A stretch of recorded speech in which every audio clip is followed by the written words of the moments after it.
Yaxın oturun. Güllələnmə falan nə məsələdir? Müəllim güllələnib məktəbdə 10-cu sinif şagirdi tərəfindən.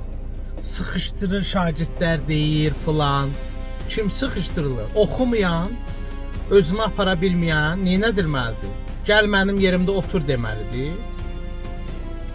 Başlayırlar, müəllimə belə elədi, müəllimlər imkan vermir, müəllimlər dərs keçənmir. Bir müəllim 40 nəfərə necə dərs keçsin? Düşün müəllimlərin üstünə. Xəbəriniz var, məktəbdə valideynlər direktorun yanında valideyndən üzr istəyir. Bu hallar da baş verib hətta.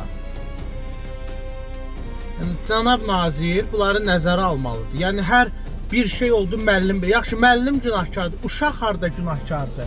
Harda uşaq günahkar olur? Bir hardasa görmüsünüz, uşaq filan şeylədi, günahkar oldu. Nə bilim, nəsə bir şey oldu. Təhsil məcburidir. O demək deyil ki, şagird gəlib müəllimin başında oturmalıdır. Mən yenə deyirəm, bunun üçün cərimələr tətbiq edilməlidir uşaqların valideynlərinə.